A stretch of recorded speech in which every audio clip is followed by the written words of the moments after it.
Hello and welcome to World Insight with Tian Wei, coming to you from Beijing on CGTN. Coming up on today's program, as the Korean Peninsula commemorates the 64th anniversary of the Korean War Armistice, the UN is discussing new sanctions against the DPRK.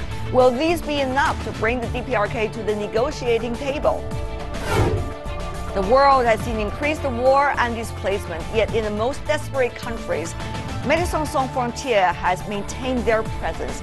I speak with the former international president of Médecins Sans Frontières to find out what he has learned from 20 years on the front lines.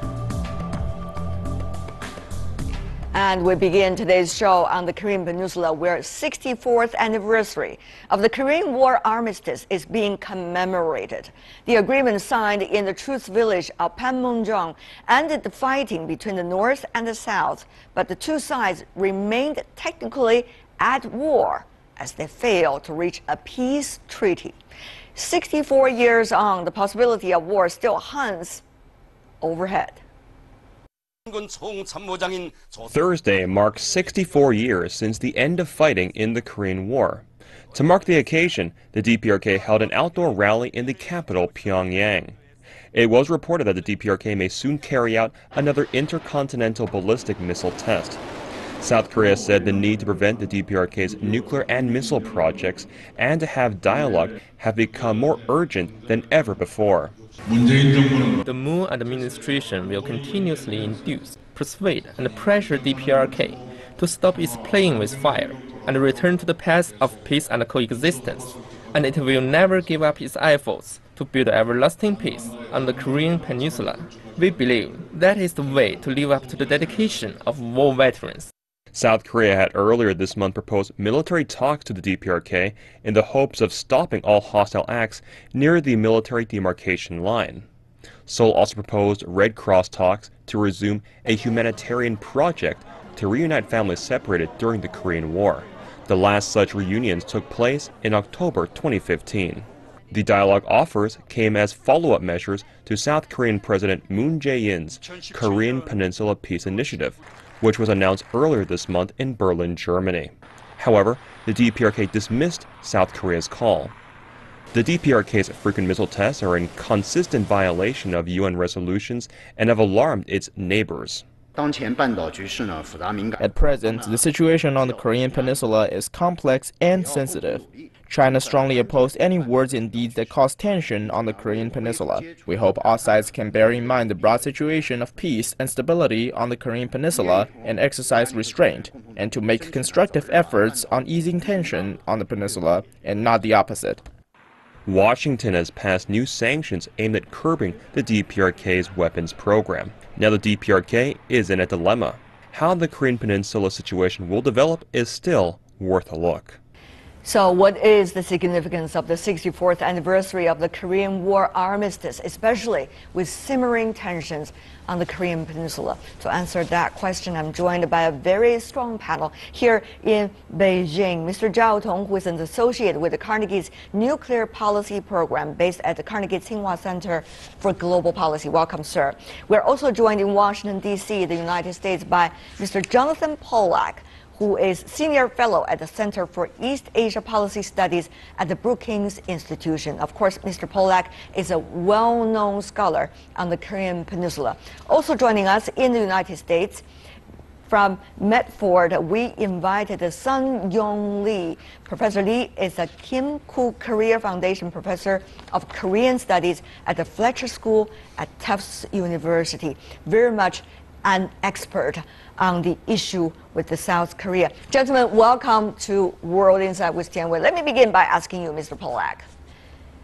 Armistice is not the issue. The issue is peace treaty. When is that going to be signed, and is that going to solve the problem? I think although the armistice is only that, an armistice, it's a military agreement, not a political agreement, it has nonetheless served very, very important functions for 64 years. It's not been perfect, but we have not seen the outbreak of major hostilities on the Korean Peninsula for now more than 6 decades. And it's my own belief that deterrence of all kinds should remain fundamental to all matters related to the Korean Peninsula. There are new risks, obviously, in the context of North Korea's missile and nuclear development, but I take very much a first things first that approach. Let us do whatever can be done to prevent the outbreak of major military conflict on the peninsula, which would be a disaster for all countries involved. Agreed. Yet, what is the first thing first, Professor Lee, according to you? Well, North Korea every year celebrates July 27th in North Korean parlance, which is Victory Day, victory in the Great Fatherland Liberation War. North Korea celebrates with pomp and ceremony. All other nations are much more muted if they remember that date at all. In the US, the war is all but forgotten. Even in South Korea, I think most South Koreans would be hard-pressed to remember that the shooting ended on July 27th, 1953. Why does North Korea celebrate in such a way? Because this date is a reminder of the unfinished business of completing the North Korean Revolution, liberating South Korea. The U.S. stands in the way. That's why North Korea seeks a peace treaty with the United States, which would, of course, then call into question the raison d'etre of U.S. troops stationed in South Korea, perhaps lead to the withdrawal of U.S. troops from the South, and North Korea would be better positioned then to bully South Korea to have its way with the South. Okay, but here is one crucial issue, Mr. Zhao. That is, the status quo has changed. We see a DPRK, North Korea, has the nuclear capability that has been already known. And also recently, with the ICBM launch, we have seen it is acquiring new capabilities and even getting ever closer to launch nuclear attack against the continental United States. So we are very different, let's just say, compared to 6 years ago and certainly from just 2 years ago. Mr. Zhao, under that circumstances, should we look at this day and look at the actions and reactions coming from North Korea with a different light? Yeah, I think it's certainly the fact that North Korea has more or less obtained a credible nuclear deterrence with the homeland of the United States. That said, I think the reality is the U.S. has refused to face that fact as is. Just recently, the acting assistant secretary of state, when she testified before Congress, she said U.S. is willing to engage with North Korea to defuse the tensions, but the U.S. doesn't have a negotiating partner. I think that's the problem, because I think it's actually for the United States who hasn't thought through some of the major issues, how to defuse the tensions, how to reach a peace treaty with North Korea, because North Korea has been very open that it wants to talk with the United States. Okay. The two very important issues that U.S. hasn't thought through about a peace treaty is, first, if there's a peace treaty, whether U.S. is going to withdraw its troops from South Korea. Okay. Because without a North Korean threat, there's no reason for U.S. troops to remain on the peninsula. The second issue is, if there's going to be a near-term agreement to freeze North Korea's capabilities, what compromise U.S. is willing to offer in return to the North Korea willingness to suspend these nuclear and missile tests? So those are important questions that the United States should, devote more time to thinking about. Okay, you got your time for your argument. Mr. Polak, you talk about first thing first. According to Ms. Zhao, it seems the first thing is what the U.S. need to figure out what you can do at this point, and not just sanctions, but rather something else, negotiating table possibly. I think it's very important to note that we should not look upon what North Korea says as if, in some sense, we simply have to accept their version of events, their expectations from an agreement. Very frankly, the only way there could possibly be a peace agreement on the peninsula is one that would involve both Koreas, as well as presumably the United States, having been directly involved in the hostilities, and presumably China as well. So let's not simply accept North Korea's terms of reference. I agree very, very much with Professor Lee that the intent here is to, in North Korea's part, is to weaken America's commitment to the security of the Republic of Korea, on the expectations that that will open the door to North Korea ultimately fulfilling its strategic mission, which very frankly has not changed since 1950. And it's what leaves me very concerned about making needless or unwise compromises with North Korea simply to simply to talk to North Korea. Right. Real negotiation is a long way off. Long way off, Mr. Pollack said. But Professor Lee, you know, realities are realities, some argue, even inside Washington, that DPRK has acquired ICBM capability to a certain extent. Nuclear capabilities, certainly, we already know. So how long along the line are we talking about to figure out some kinds of concrete solutions? You don't want to be drawn by the DPRK to wherever direction Pyongyang wants you to go, but also realities you have to take care of, Professor Lee. You know, despite the tough rhetoric coming out of the Trump administration, I would say it's more than conceivable that under the right circumstances, that is right for North Korea, the Trump administration could return to nuclear negotiations, even peace treaty negotiations. We remember back in the 1990s when the Clinton administration was basically ignoring North Korea, hoping that North Korea would collapse. North Korea got President Clinton's attention by conducting its first long-range missile test over Japan in August 1998. That led to a flurry of diplomatic activity, re-engagement of North Korea, and then the Bush administration, despite President Bush's known hostility toward Kim Jong-il, you know, axis of evil, and President Bush even said in public that I loathe Kim Jong-il. After North Korea escalated with its first nuclear test in October 2006,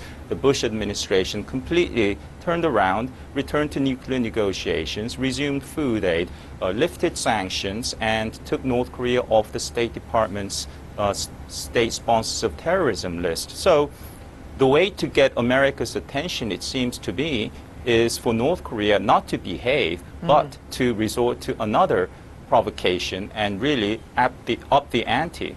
So what you are suggesting here, Professor Lee, that is whatever they do, never care, or you think the same practice is likely to be continued probably in the near future, at least from Washington's perspective?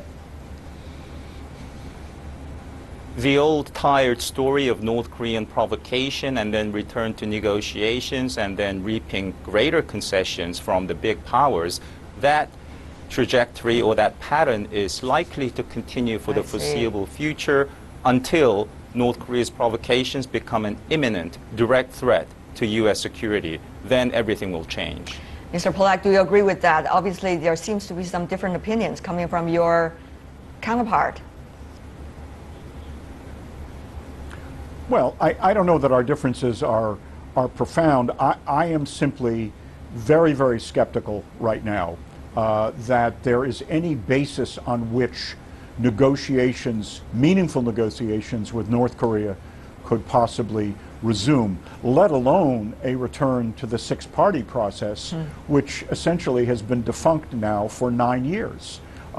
There is nothing in North Korea's stated words or in its development programs that suggests its willingness or its desire to yield any of its weapons capabilities. They make this comment repeatedly. They claim that the more they have, the better from the point of view of their security. Let's set aside for the moment what I think have been some unfortunate public comments from time to time from administration officials to look at the reality of what the United States continues to do on the peninsula, not because it's a perfect solution, but because it's a recognition of the dangers that North Korea poses, not just to the United States and not just to the Republic of Korea, but as well to Japan and, very importantly, to China as well. Talking about China, Mr. Zhao, you have to come in here in the discussion. I mean, on the one hand, you know that the U.S. is trying to propose so-called secondary sanctions against some businesses, and possibly that would have an impact on Chinese business. Chinese Ministry of Foreign Affairs very much against that. On the other hand, you do see there is no solution, ultimate solution at this point on this issue. This has been discussed so many times in our program also. So, Mr. Zhao, what is exactly going to be China's role? I think China is certainly against the American unilateral sanctions against Chinese entities, especially the secondary sanctions. But China is willing, apparently very willing, to continue cooperating with the United States on drafting these new UN Security Council resolutions. The ambassador to UN, Liu Jieyi, recently said China is working very hard to bridge the gaps among the different positions of the P5 to reach a draft treaty as soon as possible. The issue is I really disagree with our speakers from the US and South Korea. I don't think, I think this is the mainstream Chinese view as well. China doesn't believe the North Koreans simply test their nuclear and missiles for getting more attention. There must be a purpose. The purpose is to develop a nuclear deterrence capability for self-defense. The question is, at this moment, for this year's anniversary, North Korea is in a very different position compared to previous years. The sanctions on North Korea after 6 rounds have been much heavier and more stricter than before. And more importantly, North Korea is undergoing a severe drought. Despite the 3.9% growth last year of North Korean GDP, it is widely predicted that North Korean economy is facing major problems. I think that creates further incentive for North Korea to quickly wrap up its missile testing program and to come back to the negotiating table. That's where I think China has hope. But Mr. Zhao, I need to ask you about that. The rationale that you use in order to come up with some kind of conclusion or suggestions, do you think that can be shared by the logic used by the administration in DPRK? After North Korea obtaining nuclear weapons, they will be more coercive, they will be more offensive in their behavior. I think the key question right now is different countries really have different understandings about North Korean objectives. Yeah. I just visited Seoul and heard that even in South Korea there's a big divergence in opinions about what North Korea will do after obtaining nuclear capabilities. Given this major divergence, we have to exchange views to build some common understandings, and that's the foundation for more cooperative dialogue. Right. I also want to cite very briefly, please, a CIA veteran who has been in charge of intelligence against North Korea for a long time. He said recently, if we want to deal with North Korea, we have to understand their logic. We have to understand the country, but we cannot understand their logic if we do not talk to them. Okay. Professor Lee, you probably need to respond to all of the points mentioned by Mr. Tong here in Beijing. Well, nuclear weapons are not purely defensive. No weapon is purely defensive. Of course, North Korea is very much concerned about U.S. preemptive strike, and nuclear weapons serve as a powerful deterrent. But even the lowly shield has offensive properties, just ask Captain America or Wonder Woman. North Korea wants to use its nuclear deterrent for offensive purposes, not necessarily to nuke a major city right away, but to be better positioned to extort aid and reap political concessions, military concessions. That's the end game for North Korea. So North Korea will become more provocative. The stronger it gets, the more credible its nuclear strike capability becomes. Professor Zhao before talked about debate in the United States, debate in South Korea. I would like to inject debate in China. China needs to examine these circumstances. Why could it possibly be in China's interest to see a very hostile, immediate neighbor acquire the most dangerous weapons in the world, ones in which the North Koreans understand very, very keenly that its missiles can not only target the United States, can not only target Japan and shorter range missiles against South Korea, but very, very frankly, draw a concentric circle. They target China as well. The difference in the challenge right now, however cooperative China claims to be in the Security Council, is that increasingly the power acting outside that process is Russia. Russia is denying that North Korea has an ICBM capability, claiming it's only an intermediate missile. So it's not clear to me that the Russians are going to agree to any kind of cogent new sanctions emanating. So I think, very frankly, the different actors, including the United States and China, have to be able to act apart from just simply what passes muster in the UN Security Council process. All right, Mr. Zhao, you need to respond. First of all, it's about China, whether China realized the danger that it is facing as a result of further development here in North Korea. Secondly, whether there will be as Mr. Pollack argued, realization among all the members of the Security Council and also particularly the six-party talks members earlier about the realities. Mr. Zhao. Yeah, I think China certainly shared the threat perception from North Korea. Recently, there is a report that senior North Korean officials in an internal meeting openly said that their missiles can fly in any direction, which is a veiled threat to China as well, after China has stepped up its sanctions against North Korea recently. So China certainly has a common goal with the United States. The only difference how to get there. I think currently China really doesn't understand why the U.S. believes that some additional economic pressure will magically make North Korea fundamentally change its nuclear policy. So I think we shouldn't focus on debating the specific tactics, like how much more sanctions we need to be included in the new UN resolution. The real issue is we fundamentally disagree about our overall strategies to deal with North Korea. I think that's where dialogues should focus on. Can I go back to one comment from Dr. Pollack in the beginning? He said that the past 64 years since the end of the shooting in the Korean War has been imperfect but real peace, de facto peace. We've not had a war in or around the Korean Peninsula since 1953, and it's been a period of unprecedented growth and freedom, prosperity for the South Koreans, not so much for the North Koreans. Whereas if you look at the 60-year period leading up to the outbreak of the war in 1950, you see 4 major wars in and around the Korean Peninsula. What this means is nuclear weapons are a non-negotiable panacea, ace card for the North Korean regime that faces an alternate, a far more successful, richer Korean state across the border. So there won't be any resolution to the North Korean nuclear issue until we come to an imminent, critical point, perhaps a brink of war. It is a pessimistic view, but it is a crisis that we see. It is ever escalating. As time goes by, the clock is ticking. Sun-Young Lee, Jonathan Pollack, Zhao Dong, thank you so much, gentlemen, for sharing your insights. Thank you. You're watching World Insight with Tian Wei, coming to you live from Beijing on CGTN. Still to come on our program. The world has seen increased war and displacement, yet Médecins Sans Frontières has maintained their presence in the face of bombings and sieges. I speak with the former international president of Médecins Sans Frontières to find out if there is hope at all amongst the devastation. You're watching World Insight with Tian Wei, coming to you Monday to Friday on CGTN.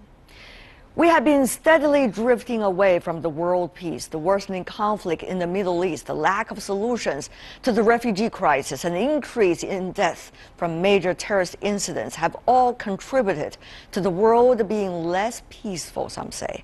But many still make every effort to prevent and resolve violent conflict. They are the United Nations, the international community, the international organizations, and they're also dedicated individuals.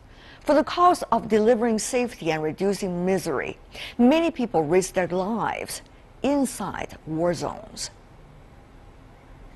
And one of them is Dr. Uni Karanakata, a former international president of Médecins Sans Frontières. From 1995, he has been dedicating his passion and commitment to the Doctors Without Borders in Afghanistan, Somalia, and everywhere in between. And now, after more than 20 years living through violence, he is able to have a moment of peace to reflect upon the nature of conflict.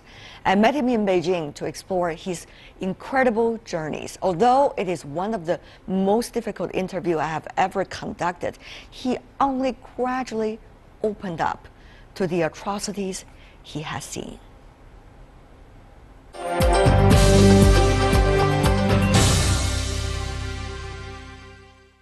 How much difference can you guys make? I think we all need to understand something that, David Reef and others have talked about humanitarian action being emblematic of failure. The reason humanitarians are taking risks to provide healthcare and other assistance in very dangerous parts of the world because politics has failed. If we had communities that could live in peace side by side, or if we had governments that were responsive to the needs of people, or if we had a United Nations that really worked and were able to broker peace between warring factions and countries, then there would be very little need for humanitarian workers to take such, to provide assistance in large. That makes it work very challenging, but at the same time, you have to be very skillful when you're in a crisis. You have to deal with all kinds of players. You have to make them understand that you guys are neutral. But in a crisis, particularly in a war, it's very hard. The way humanitarian agencies get access to remote parts of the world, to places where there's conflict going on, is by convincing various authorities. It could be the government, it could be whatever faction is in control of a particular area. You have to convince them of your neutrality. How would you convince? Let's say Afghanistan. In 2004, we had 5 of our colleagues who were killed, and we decided to leave the country at that time because we felt the deaths didn't result in the kind of action that we expected from authorities. So in working in Afghanistan today, it's not just enough to convince the Afghan government, because we know that the Afghan government controls Kabul and a few other major cities, right? Big part of Afghanistan is still controlled by Taliban. So you have to, ultimately, in any of the places where we work, it has to be in their interest, or they have to see the benefit of allowing an organization like Médecins Sans Frontières into their region or into their area. But how? The question is how? Even rebel groups they have to get the population to side with them. And the way they do that is by providing them with services, because they have some of the same compulsions that governments have. They are also subject to the demands of the population under their control. They also need health care, etc., right? So there is pressure not just on governments, but also on all sorts of other authorities for services to be provided. In my first mission in Ethiopia, for example, right, we were working in an area that was affected. This was in 1995. There was conflict between the Tigrayan people in the north and with the Somali people. We have, on occasions, had to negotiate between these armed groups, especially in 95 and early 96, where we would get them to stop fighting for a day or two so that children in certain areas could be vaccinated. That is almost impossible today. The world has changed. There's been a proliferation of NGOs. It has also become a big humanitarian industrial complex, so to speak. $28 billion spent last year in humanitarian assistance. The number of NGOs that are in the field today have multiplied exponentially. They all have very different interests.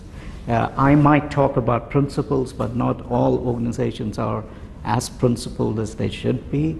Many of them are not independent because they rely on governments for their funding. So all of that has actually changed the way that people in countries view NGOs. They're not always seen, at least today, as the impartial, independent NGOs that we think we are. Do you have to make extra effort in order to convince people? Yes, we have to. Part of the problem is also, so for example, I'll go back to Afghanistan again. We've had several situations where the government or the ISAF forces and Afghan government tried to imply that humanitarian agencies are a soft power to their hard power. That means that they're working together, they do the hard work and we do the soft work. And we are not, because the ISAF is a party to war. So if you are taking your cues and your orders and getting your funding from the government and from, let's say, the US government, then you've already chosen your sides. You're no longer neutral, right? So these sort of narratives actually lead the population to believe that you're not neutral, and also what that also does is you then become a target of war. You then become legitimate targets, right? Because you're no longer neutral. At least not perceived. Not perceived to be neutral. And this is also what happened in Iraq at some point. And I remember in 2013, these were the days before the big massive violence, a lot of people killing and being killed in bomb blasts, etc. I traveled by road from Basra to Baghdad, about 900 kilometers, I think, and it was fine. But as I reached Baghdad, there were US convoy tankers that were bombed, and that were blasted by an RPG. I personally felt safe because I'm an Indian. Indians had no stake in Iraq. But 1 week later, just 1 week later, on the same road, an ICRC vehicle was stopped. Yeah. ICRC worker was pulled out of the car and killed, and he was Sri Lankan. He probably looked just like me, and the driver's hands were cut off.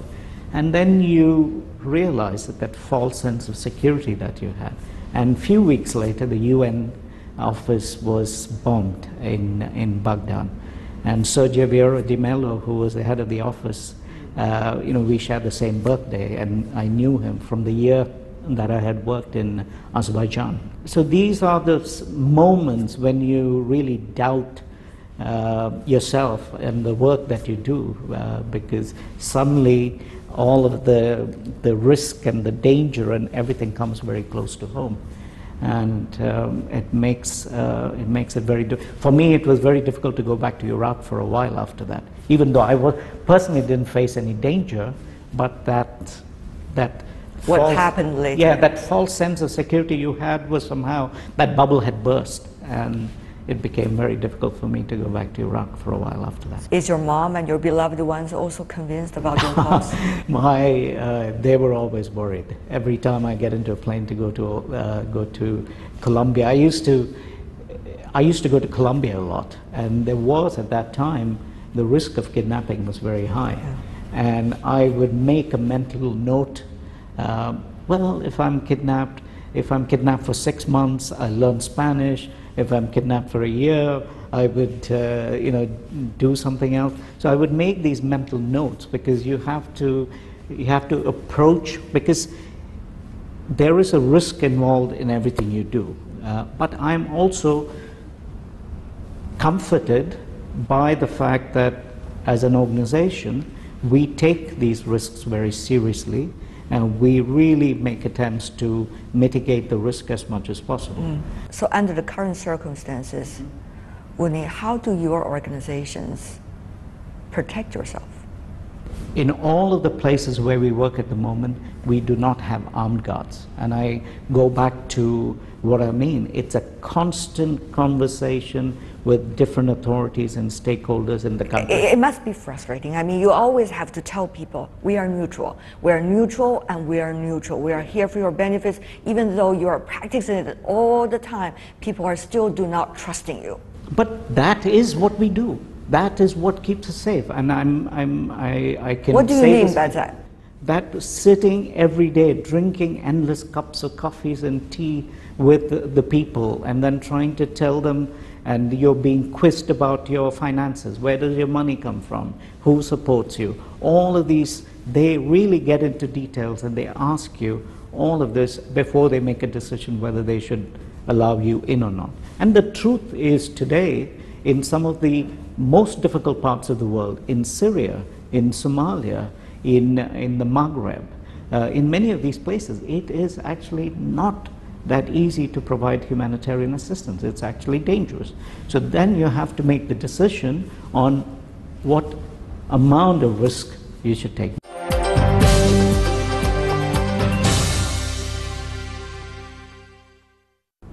You've been working in Somalia for quite some time. Yes.